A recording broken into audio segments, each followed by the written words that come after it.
স্বাগত জানাচ্ছি সুপ্রিয় শিক্ষার্থীবৃন্দ। আমরা এইচটিএমএল এবং ওয়েবসাইট ডিজাইন চ্যাপ্টার নিয়ে আলোচনা শুরু করেছিলাম এবং এই চ্যাপ্টারের অনেকগুলো গুরুত্বপূর্ণ টপিকস নিয়ে আমরা ইতিমধ্যে আলোচনা করে ফেলেছি। আমরা গত পার্টে হাইপারলিংক ট্যাগ ব্যবহার করে ওয়েবসাইটের একটি স্ট্রাকচার তৈরি দেখেছিলাম।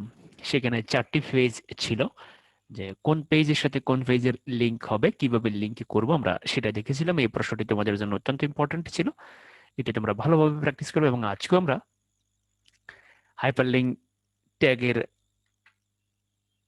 আরো একটি ব্যবহার দেখব। তোমরা যারা আউটসোর্সিং করতে চাও তাদের জন্য কিন্তু এই অধ্যায় অত্যন্ত গুরুত্বপূর্ণ।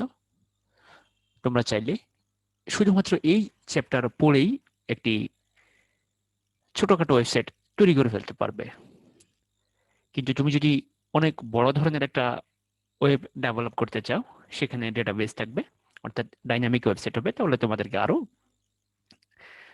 কিছু প্রোগ্রামিং ভাষা শিখে নিতে হবে। কিন্তু এটি হচ্ছে বেসিক। এই বেসিকটা যদি তুমি ধরে রাখতে পারো, তাহলে তুমি পরবর্তীতে পিএইচপি এবং জাভাস্ক্রিপ্ট শিখেই অনেক সুন্দর ওয়েবসাইট ডিজাইন করতে পারবে। তো আমরা আজকে যে স্ট্রাকচারের কোড লিখবো সেটা হচ্ছে এই স্ট্রাকচার। দেখো এখানে 4টি পেজ, এইচপি মানে হোম পেজ, এরপরে ফি1, ফি2, ফি3। তো হোম পেজ থেকে কোথায় যাওয়া যাবে? হোম পেজ থেকে ফি2তে যাওয়া যাবে, হোম পেজ থেকে ফি3তে যাওয়া যাবে, আবার ফি2 থেকে কোথায় যাওয়া যাবে? ফি2 থেকে ফি1এ যাওয়া যাবে, আবার ফি2 থেকে ফি3তে যাওয়া যাবে। এরপরে দেখো ফি1 থেকে ফি2তে যাওয়া যাবে, ফি1 থেকে ফি3তে যাওয়া যাবে। এরপরে দেখো ফি3 থেকে শুধুমাত্র হোম পেজে যাওয়া যাবে, ফি3 থেকে শুধুমাত্রই হোম পেজে যাওয়া যাবে। তো আসলে তোমরা ডিরেকশন গুলোর দিকে তাকাবে।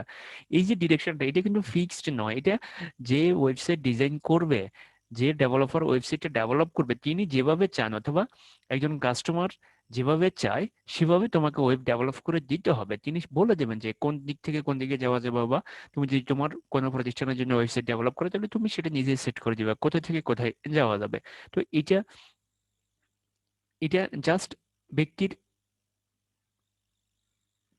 সিদ্ধান্ত অনুযায়ী, যে ডেভেলপ করবে তিনি যেভাবে চান সেভাবেই কিন্তু এই লিঙ্কগুলো হবে। তাহলে আমরা হোম পেজ থেকে ফি2তে যেতে পারবো, হোম পেজ থেকে আমরা ফি3তে যেতে পারবো, অর্থাৎ ফেজ 3তে যেতে পারবো, ফেজ 3 থেকে আমরা শুধুমাত্র হোম পেজে যেতে পারবো, আবার ফেজ 2 থেকে আমরা 1-এ যেতে পারবো, ফেজ 2 থেকে আমরা 3তেও যেতে পারবো, আবার ফেজ 1 থেকে আমরা 2-তে যেতে পারবো, ফেজ 1 থেকে আমরা 3-তে যেতে পারবো। তো চলো আমরা কোডগুলো লিখি। তো এখন আরেকটা মজার বিষয় হচ্ছে, তুমি কোন ফেজের কোড আগে লিখতেছো সেটাও কিন্তু বিবেচ্য বিষয় নয়, জাস্ট লিঙ্ক হচ্ছে বিবেচ্য বিষয়। মনে রাখবে এই হোম পেজের ভিতরে কার অ্যাড্রেস থাকবে? এই হোম পেজের ভিতরে ফি2 এর অ্যাড্রেস থাকবে, এই হোম পেজের ভিতরে ফি3 এর অ্যাড্রেস থাকবে, কারণ এই ফি3 এর অ্যাড্রেস হোম পেজে লেখা থাকবে এবং ফি2 এর অ্যাড্রেস হোম পেজে লেখা থাকবে। তাহলেই কিন্তু আমরা হোম পেজ থেকে এই দুটো পেজে যেতে পারবো। মনে রাখবে সিটির উপরে, যার সিটির খামের ভিতরে কি আছে, খামের ভিতরে তুমি কি লিখছো, খামের ভিতরে তুমি, তোমাকে বলছে গরুর রচনা লেখার জন্য, তুমি হাতির রচনা লিখে খামার মধ্যে ঢোকা দিয়েছো, কিন্তু সেটা বিবেচ্য বিষয় না। বিবেচ্য বিষয় হচ্ছে সিটিটা কার কাছে যাচ্ছে, তুমি অ্যাড্রেস ঠিক মতো লিখছো কিনা। আমরা হোম পেজ থেকে কোথায় যেতে পারবো? হোম পেজ থেকে আমরা ফি2তে যেতে পারবো। এখন তুমি যদি হোম পেজে ফি1 এর অ্যাড্রেস লিখে রাখো, তাহলে কিন্তু হবে না। হোম পেজের ভিতরে তোমাকে ফি2 এর অ্যাড্রেস লিখতে হবে এবং হোম পেজের ভিতরে তোমাকে ফি3 এর অ্যাড্রেস লিখতে হবে, এটা কিন্তু খেয়াল রাখতে হবে। তো আসলে এবার আমরা হোম পেজ তৈরি করবো। হোম পেজের জন্য দেখো এচটিএমএল দিয়ে শুরু, এচটিএমএল দিয়ে শেষ, এবার বডি দিয়ে শুরু, বডি দিয়ে শেষ। This is home page. এটা জাস্ট একটা পরিচয়, এই লাইনটাও ম্যান্ডেটরি নয়। এবার আসো এটার ভিতরে কার অ্যাড্রেস থাকবে? ফি2 এর অ্যাড্রেস থাকবে। তাহলে দেখো এ ট্রাফিক্যাল ফি2 dot HTML go to page 2। তাহলে দেখো ফি2 এর যে ফি2 এর ফেজের নাম, ফি2 এর ফেজের নাম হবে ফি2 dot HTML go to the page 2। তো এই যে জিনিসটা আমরা গত পাঠে দেখেছি, এটার নাম হলো লিঙ্কড টেক্সট। এখানে তুমি যা দিবে কোনো সমস্যা নেই, তুমি শুধু ভিডিও লিখতে পারো, তুমি গো টু ভিডিও লিখতে পারো, গো টু ফেজ 2 লিখতে পারো, তোমার ইচ্ছা, তুমি যেভাবে লিখো।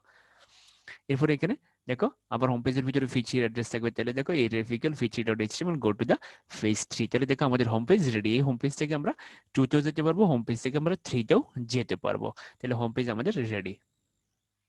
এবার আমরা আরেকটা ফেজ তৈরি করি। দেখো এবার ফি1 এর জন্য আমরা ফি1 তৈরি করবো। তো ফি1 থেকে আমরা কোথায় যেতে পারবো? ফি1 থেকে আমরা 2তে যেতে পারবো, ফি1 থেকে আমরা 3তে যেতে পারবো। দেখো এস্টিমেট দিয়ে শুরু, এস্টিমেট দিয়ে শেষ, বডি দিয়ে শুরু, ওয়ার্ডে দিয়ে শেষ। এখন দেখো দিস ইজ ফেজ 1। এই ফেজের একটা পরিচয় দিয়ে দিলাম। তাহলে দেখো এই পিওন থেকে আমরা কোথায় যেতে পারবো? 2তে যেতে পারবো। তাহলে 2 এর অ্যাড্রেস কোথায় থাকবে? 2 এর অ্যাড্রেস থাকবে ফি1 এর ভিতরে। দেখো তাহলে এই রেফিক্যাল ফি2 dot HTML go to the page 2, এবং এই 1 এর ভিতরে আবার ফি3 এর অ্যাড্রেসও থাকবে, কারণ এই যে লিঙ্ক দেখো অ্যারোটা এদিকে গেছে। তাহলে দেখো ফি3 এর অ্যাড্রেস এখানে দিয়ে দিলাম, গো টু দ্য ফেজ 3। এটা হচ্ছে লিঙ্কড টেক্সট, এটা তুমি তোমার মতো করে দিয়ে দিতে পারো। তবে সবচেয়ে মানে ভালো এবং বুদ্ধিমানের কাজ হচ্ছে ফেজের যে নাম অথবা ওই ফেজের কন্টেন্টের বিষয় সম্পর্কে, ধরো তুমি এই যে তোমার হোম পেজের সাথে তুমি ম্যাথ ফর্মুলা, এখন তুমি যদি লিখো আইসিটি ফর্মুলা তাহলে কিন্তু হবে না, অর্থাৎ ফেজের কন্টেন্ট সংশ্লিষ্ট একটা নাম দিলেই ভালো। তো এটা ফেজ 3, এই জন্য আমরা ফেজ 3 দিলাম। যখন তোমার ফেজ 3 কোনো ভিডিও ক্লাস সম্পর্কে হবে অথবা কোনো ইমেজ সম্পর্কে হচ্ছে, তোমার ফেজ 3-তে যে কন্টেন্ট গুলো থাকবে সেই নামটা আসলে দিলে ভালো হয় সব সময়। তো এখানে সবসময় মনে রাখবা যে কাজের সাথে মিল রেখে একটা নাম দিতে হবে, কাজের সাথে মিল রেখেই নাম দিলে যে ইউজাররা খুঁজতে সুবিধা হবে। এবার চলো আমরা আরেকটা ফেজ তৈরি করি। দেখো এবার ভিডিওর জন্য আমরা ফেজ 2 তৈরি করি। দেখো HTML দিয়ে শুরু, HTML দিয়ে শেষ, বডি দিয়ে শুরু, বডি দিয়ে শেষ। দেখো দিস ইজ ফেজ 2, এবং 2 থেকে কোথায় যাওয়া যাবে, 2 থেকে 1-এ যাওয়া যাবে এবং 2 থেকে 3-তে যাওয়া যাবে। তাহলে এই 2 এর ভিতরে কার অ্যাড্রেস থাকবে, 2 এর ভিতরে ফেজ 1 এর অ্যাড্রেস থাকবে। দেখো এই রেফিকল fee1.html go to the phase 1, এবং এখানে ফি3 এর অ্যাড্রেস থাকবে। তাহলে দেখো এই রেফিকল fee3.html go to the phase 3। এবার আমরা শেষ ফেজটা তৈরি করব। দেখো HTML দিয়ে শুরু, HTML দিয়ে শেষ, বডি দিয়ে শুরু, বডি দিয়ে শেষ। দিস ইজ ফেজ 3, এটা হচ্ছে ফেজ নাম্বার 3। ফেজ নাম্বার 3 থেকে কোথায় যাওয়া যাবে, ফেজ নাম্বার 3 থেকে শুধুমাত্র হোম পেজে যাওয়া যাবে। দেখো ফেজ নাম্বার 3 থেকে শুধুমাত্র হোম পেজে যাওয়া যাবে, ফেজ নাম্বার 3 থেকে শুধুমাত্র হোম পেজ। তাহলে এই ফেজ 3-তে কার অ্যাড্রেস থাকবে, ফেজ 3-তে হোম পেজের অ্যাড্রেস থাকবে। দেখো এই রেফিকল hp.html go to the home page হয়ে গেল। সুপ্রিয় শিক্ষার্থীবৃন্দ, তোমাদেরকে এই স্ট্রাকচারটা তৈরির জন্য এইচটিএমএল কোড লিখতে হবে। এই স্ট্রাকচার তৈরির জন্য তোমাদেরকে এইচটিএমএল কোড লিখতে হবে। তোমরা অবশ্যই এটা লিখবা। যদি এটা সঠিকভাবে লিখতে পারো তাহলে আমি ধরে নেব এবং আশা করব যে পরীক্ষায় যদি এই ধরনের প্রশ্ন আসে তাহলে তোমরা নির্ভুলভাবে আনসার করতে পারবে। তো চলো আমরা একটু প্র্যাকটিক্যালি এই জিনিসটা দেখি যে কোডগুলো লেখার পরে কিভাবে লিঙ্ক তৈরি হয়। চলো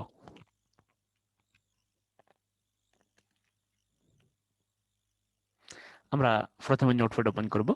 তোমরা নিশ্চয়ই জানো যে কিভাবে নোটপ্যাড ওপেন করে।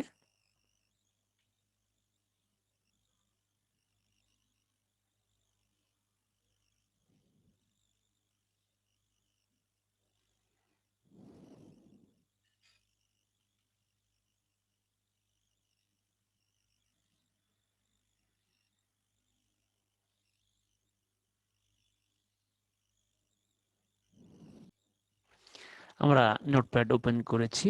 এবার আমরা এই ফেজটা কপি করে দিয়ে দিই।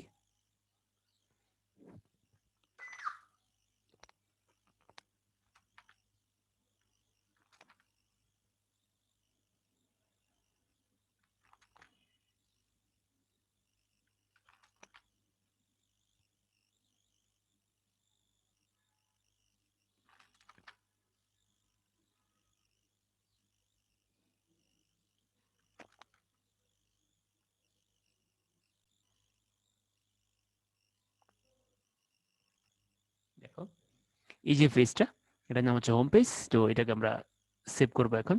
দেখো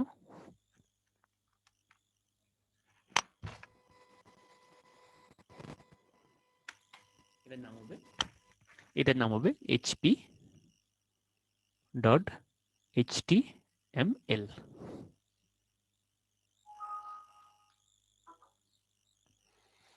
তো এই পেজটা আমরা তৈরি করে ফেললাম।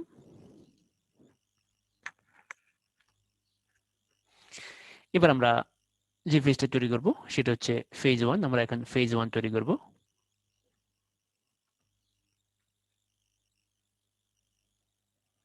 আমরা নতুন একটা HTML নোটপ্যাড নিলাম।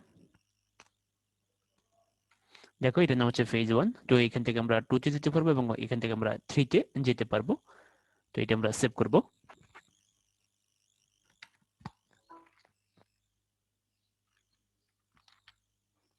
এটার নাম হবে p1.html।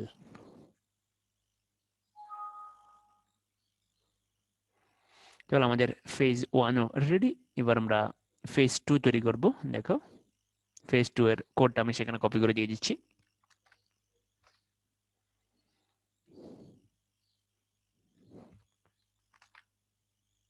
এটার নাম হচ্ছে ফেজ 2। ফেজ 2 থেকে আমরা 1-এ যেতে পারবো, ফেজ 2 থেকে আমরা 3-তে যেতে পারবো।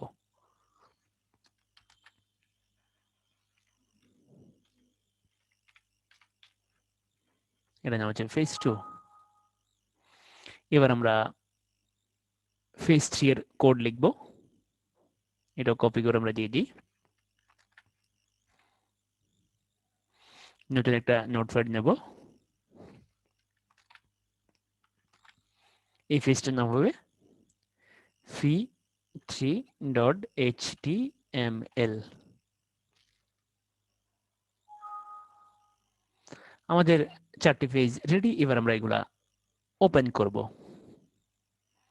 দেখো আমরা প্রথমে হোম পেজটা ওপেন করব। হোম পেজ, এই যে দেখো হোম পেজ।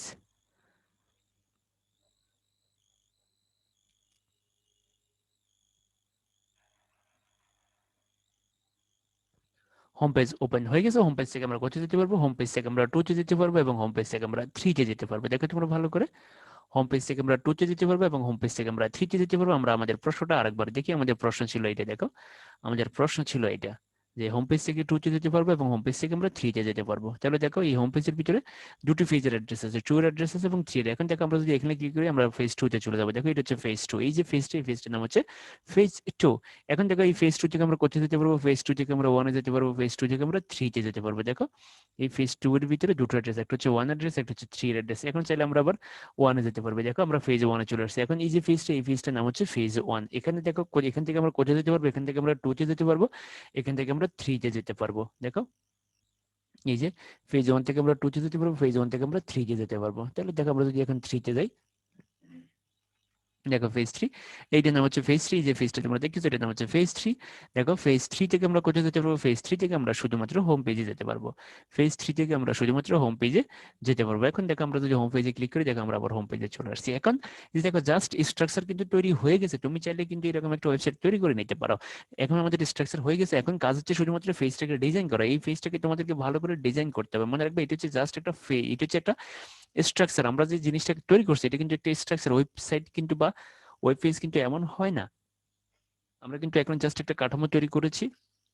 এবার তোমাদের কাজ হচ্ছে এটাকে সুন্দর করে ফুটিয়ে তোলা। তো আমরা ইতিমধ্যে অনেকগুলো ট্যাগ নিয়ে আলোচনা করছি, আমরা ইমেজ ট্যাগ নিয়ে আলোচনা করছি, আমরা ফরম্যাটিং ট্যাগ নিয়ে আলোচনা করছি, টেবিল ট্যাগ নিয়ে আলোচনা করছি। যতগুলো ট্যাগ নিয়ে আমরা আলোচনা করছি তোমরা চাইলে সবগুলো ট্যাগ এখানে তোমরা ব্যবহার করতে পারো। এই ট্যাগগুলো এটা ব্যবহার করলে তোমার কন্টেন্ট লাগবে, তোমার তুমি কিসের ওয়েবসাইট বানাবে, তোমার ওয়েবসাইটে কি কি থাকবে, তোমার ওয়েবসাইটে কোন জিনিসগুলো থাকবে, তোমার ওয়েবসাইটের ডাটাগুলো কোথা থেকে আসবে, আগে তোমাকে সেটা সিদ্ধান্ত নিতে হবে। তোমার ওয়েবসাইটের ডাটা দিয়ে তুমি আবার এটাকে সাজাবে। তোমরা নিশ্চয়ই জানো, আমি গত ক্লাসে দেখিয়েছিলাম যে আমার ওয়েবসাইটের হোম পেজ। দেখো আমার ওয়েবসাইটে ঢুকলে যে প্রথম পেজটা দেখা যাবে সেটাই হচ্ছে ওয়েবসাইটের হোম পেজ। এবং দেখো আমার ওয়েবসাইটের হোম পেজটা দেখতে কেমন, এই পেজটা তোমরা চাইলে তৈরি করে নিতে পারো। যে এটি হচ্ছে আমাদের, এখন আমরা যে পেজটা তৈরি করেছি এটি হচ্ছে তার হোম পেজ। দেখো এটার ভিতরে কোনো কন্টেন্ট কিন্তু নাই, জাস্ট এখানে আমরা লিখে দিচ্ছি কত, দিস ইজ হোম পেজ। এটা হচ্ছে জাস্ট পেজের একটা পরিচয়। এটা হচ্ছে জাস্ট পেজের একটা পরিচয়, যে এই পেজটার নাম হচ্ছে হোম পেজ। আমরা চাইলে এটা একটা টাইটেল দিতে পারি। দেখো আমাদের এখানে কোনো টাইটেল নেই, কিন্তু আমার এখানে কিন্তু টাইটেল আছে। যখন এই যে পেজটা আসছে তখন আমার কিন্তু আমার এখানে দেখো, আমি যখনই এই পেজে ক্লিক করবো তখন পেজের নামটা কিন্তু চলে আসে। পেজের নাম কিন্তু এখানে চলে আসে। দেখো এই যে পেজের নাম চলে আসে, ম্যাথ ফর্মুলা ফর এডুকেশন। দেখো আমি যখন এখানে ক্লিক করবো তখন দেখি যে দেখো পেজের নাম কিন্তু এখানে চলে আসে। পেজের নাম কিন্তু এখানে চলে আসে। দেখো আইসিটি নোট ফর এডুকেশন। দেখো আমরা যখন কুইজ দেবো বা অ্যাবাউট আস দেবো তখন কিন্তু এখানে নাম চলে আসবে। দেখো এটা হচ্ছে টাইটেল। তো আমরা চাইলে আমাদের পেজেরও টাইটেল দিতে পারি। আমরা কিন্তু টাইটেল নিয়ে আলোচনা করিনি, আমরা কিন্তু চাইলে টাইটেল ট্যাগ ব্যবহার করতে পারি। তোমরা জানো যে টাইটেল ট্যাগ থাকবে কার ভিতরে? টাইটেল থাকবে হেড ট্যাগের ভিতরে। দেখো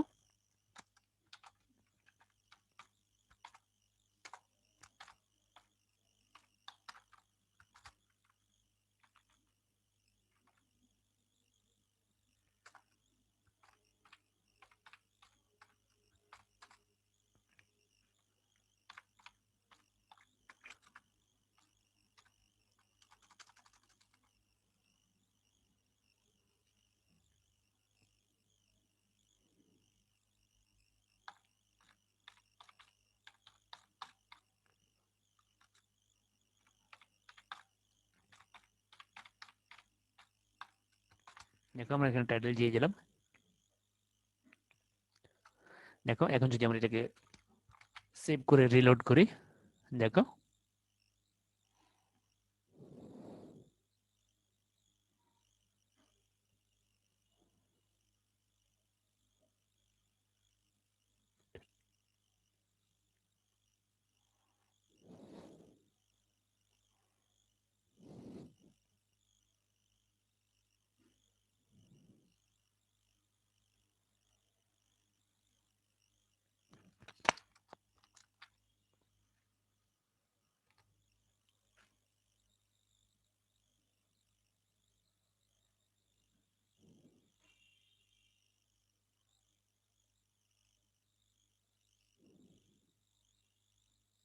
দেখো ই কমার্স সাইট, দেখো এই যে নামটা চলে আসছে টাইটেল, দেখো আমার আমার ওয়েবসাইটের প্রত্যেকটা পেজে দেখো একটা নাম আছে, প্রত্যেকটা পেজের নামটা কিন্তু এখানে চলে আসে, এটা কিন্তু টাইটেলের কারণ। দেখো প্র্যাকটিক্যাল পেজে যখন ক্লিক করবো তখন এখানে প্র্যাকটিক্যাল কথাটাই আসবে শুধুমাত্র। দেখো এই যে এগুলো হচ্ছে টাইটেল, ম্যাথ ফর্মুলা যখন ক্লিক করবো তখন এখানে ম্যাথ ফর্মুলা কথাটা আসবে। আর এখানে থাকবে আমার পেজের অ্যাড্রেস, দেখো পেজের অ্যাড্রেস হচ্ছে এটা, এই যে পেজটা দেখো প্রত্যেকটা পেজের কিন্তু একটা অ্যাড্রেস আছে, দেখো এটা হচ্ছে পেজের অ্যাড্রেস, প্রত্যেকটা পেজের কিন্তু একটা আলাদা আলাদা অ্যাড্রেস আছে। এই যে দেখো এই পেজে ক্লিক করলে এটা হচ্ছে এই পেজের অ্যাড্রেস, ঠিক একইভাবে দেখো প্র্যাকটিক্যাল যখন ক্লিক করবো এটা হচ্ছে প্র্যাকটিক্যাল পেজের অ্যাড্রেস। আর এটা হচ্ছে মূল ওয়েব পেজ, দেখো এটা হচ্ছে হোম পেজ, এটা হচ্ছে হোম পেজ। তো হোম পেজে যখন আমরা ক্লিক করবো তখন হোম পেজটাই আসবে। এখন দেখো এই যে এটা হচ্ছে আমাদের হোম পেজ, দেখো এটা হচ্ছে আমরা এই যে ফাইলের নাম কি সেভ করছি, দেখো আমাদের ফাইলের নাম হচ্ছে কি এই ফি3.html। দেখো আমরা এই যে হোম পেজটা এই ফেজ থ্রিটা, দেখো এই ফেজ থ্রির কি নাম দিয়েছিলাম, ফেজ থ্রির নাম দিয়েছিলাম ফি3.html। দেখো এবং এটা কোথায় রাখা আছে, এটা ডেস্কটপে রাখা আছে, দেখো ইউজার অর্থাৎ এই এটা, এবং এই যে এটা সি ড্রাইভের ডেস্কটপে রাখা আছে। দেখো এই যে জাস্ট এটা হচ্ছে এই যে লোকেশন, এই পেজটা কোথায় রাখা আছে।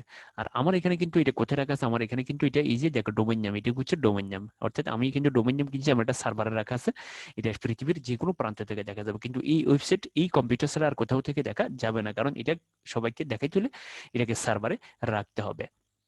তাহলে বিষয়টা কিন্তু তোমরা ভালো করে খেয়াল রাখবে, তোমরা চাইলে এরকম একটা ওয়েবসাইট ডিজাইন করে নিতে পারো। তো ওয়েবসাইট ডিজাইন করতে হলে এই যে কোডগুলো আমরা ইতিমধ্যে অনেকগুলো কোড নিয়ে আলোচনা করছি, তোমরা চাইলে এই কোডগুলো ব্যবহার করে দেখো। এখানে আমি টেবিল ট্যাগ ব্যবহার করছি, দেখো টেবিল ট্যাগের কোড এখানে কত সুন্দর করে উপস্থাপন করা হয়েছে, দেখো চারপাশে বর্ডার দেওয়া হয়েছে, যে এই যে লেখাগুলো একটু বড়, এই লেখাগুলো আর একটু বড় এবং মোটা। তো এখন দেখো এই যে টেবিল ট্যাগ এখানে ব্যবহার করছি, তোমরা চাইলে টেবিল ট্যাগ ব্যবহার করে, ইমেজ ট্যাগ ব্যবহার করে তোমরা চাইলে একটা সুন্দর ওয়েবসাইট তৈরি করে নিতে পারো। এই যে এখন আমরা যেটা তৈরি করছি এটা হচ্ছে জাস্ট স্ট্রাকচার, একটা পেজের সাথে একটা পেজের লিঙ্ক, হোম পেজে একটা পেজের সাথে একটা পেজের লিঙ্ক, হোম পেজ থেকে ফি2 তে যাওয়া যাবে, হোম পেজ থেকে ফি3 তে যাওয়া যাবে, আবার ফি3 থেকে ওয়ানে যাওয়া যাবে, সরি ফি3 থেকে হোম পেজে যাওয়া যাবে, ওয়ান থেকে টু তে যাওয়া যাবে, ওয়ান থেকে 3 তে যাওয়া যাবে। এটা জাস্ট একটা স্ট্রাকচার, তোমরা এটা মনে রাখবা।